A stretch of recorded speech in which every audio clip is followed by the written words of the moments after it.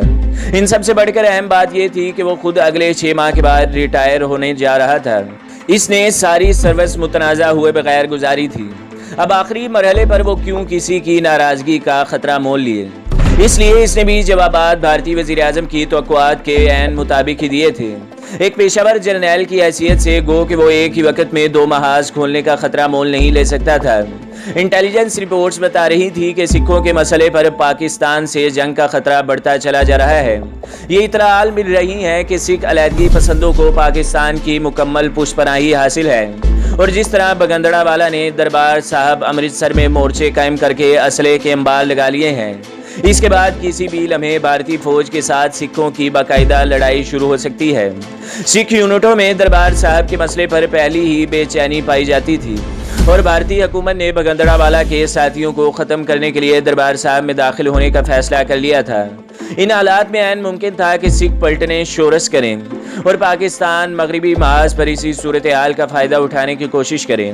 وہ جانتا تھا کہ مسز اندرا گاندھی کے لیے را کے ڈائریکٹر کاؤ کا کہنا ہی آخری ہوتا تھا، اور ان حالات میں کاؤ نے بھی پرائم منسٹر کے مزاج کو سمجھتے ہوئے ان کی کسی بات کا نام جواب دینا مناسب نہیں جانا تھا۔ بہرحال وہ ان حالات میں دنیا کے بلند ترین برف کے جہنم میں اپنے جوانوں کو اتارنے کا خطرہ اپنی حد تک کبھی مول نہیں لے سکتا تھا، لیکن اسے اپنی وزیر اعظم کے احکامات کی تعمیل کرنی تھی۔ سب نظریں بھارتی وزیر اعظم کی طرف لگی تھی۔ اب تک چائے اور کافی کے متعدد دور چل چکے تھے۔ سورج نکل آیا تھا، اس کا احساس انہیں گہرے نیلے رنگ کے پردوں کے بدلتے شیڈ سے ہونے لگا تھا، جو بڑی بڑی ہوادار بند کھڑکیوں کے سامنے ٹنگے ہوئے تھے۔ بھارتی وزیر اعظم میٹنگ سے خطاب کے لیے کھڑی ہوئیں تو ان کے چہرے سے کوئی اندازہ نہیں کر سکتا تھا کہ وہ ساری رات جاگتی رہی ہیں۔ ان کی آواز کی گھن گرج قائم تھی۔ یہ بڑے مضبوط اعصاب کی عورت ہے۔ آرمی چیف نے اپنے ساتھی کے کان میں سرگوشی کی اور چوکنا ہو کر بیٹھ گیا۔ مسز اندرا گاندھی نے حسب معمول اپنی گفتگو کا آغاز بھارت کی مہانتا سے کیا۔ بھارت ایک مہان دیش ہے۔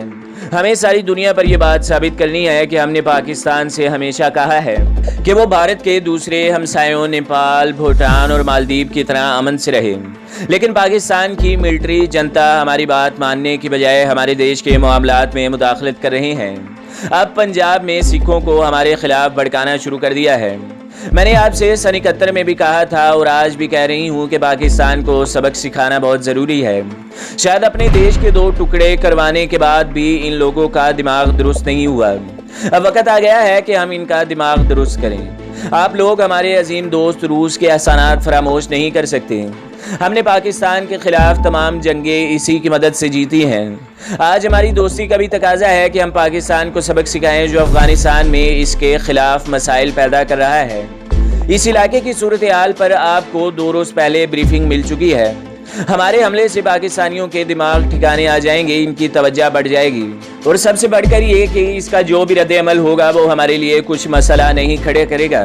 مسز اندرا گاندھی نے اس کے بعد اپنے عزائم، کانگریس کی عظمت اور اپنے پتاشری کی خواہشات کا ذکر کیا کہ وہ بھارت کو ہندوستان کی شکل میں لوٹتا دیکھنا چاہتے تھے، اور اب پاکستان کو بھارت میں ضم کر کے وہ اپنے پتاشری نہرو اور مہاتما گاندھی کی آتماؤں کو بھی خوش کر سکتے ہیں۔ اس محفل کے حاضرین میں سے سوائے 2 شخصیات کے اور کوئی مسز اندرا گاندھی کے پاگل پن کا حمایتی نہیں تھا۔ یہ دونوں کرنل کمار اور را کا ڈائریکٹر مسٹر آر.این. کاؤ تھے۔ ان دونوں کو بھی مسز اندرا گاندھی کی طرح اتہاس یعنی تاریخ کے پنوں پر اپنے نام لکھوانے کا بہت شوق تھا، لیکن یہ دونوں بھی بھارتی وزیر اعظم کی طرح یہ بات نہیں جانتے تھے کہ سیاچن میں مداخلت کی انہیں کیا قیمت ادا کرنی پڑے گی۔ وہ اس تباہی کا اندازہ نہیں لگا سکتے تھے جو بھارتی آرمی کا مقدر بننے والی تھی۔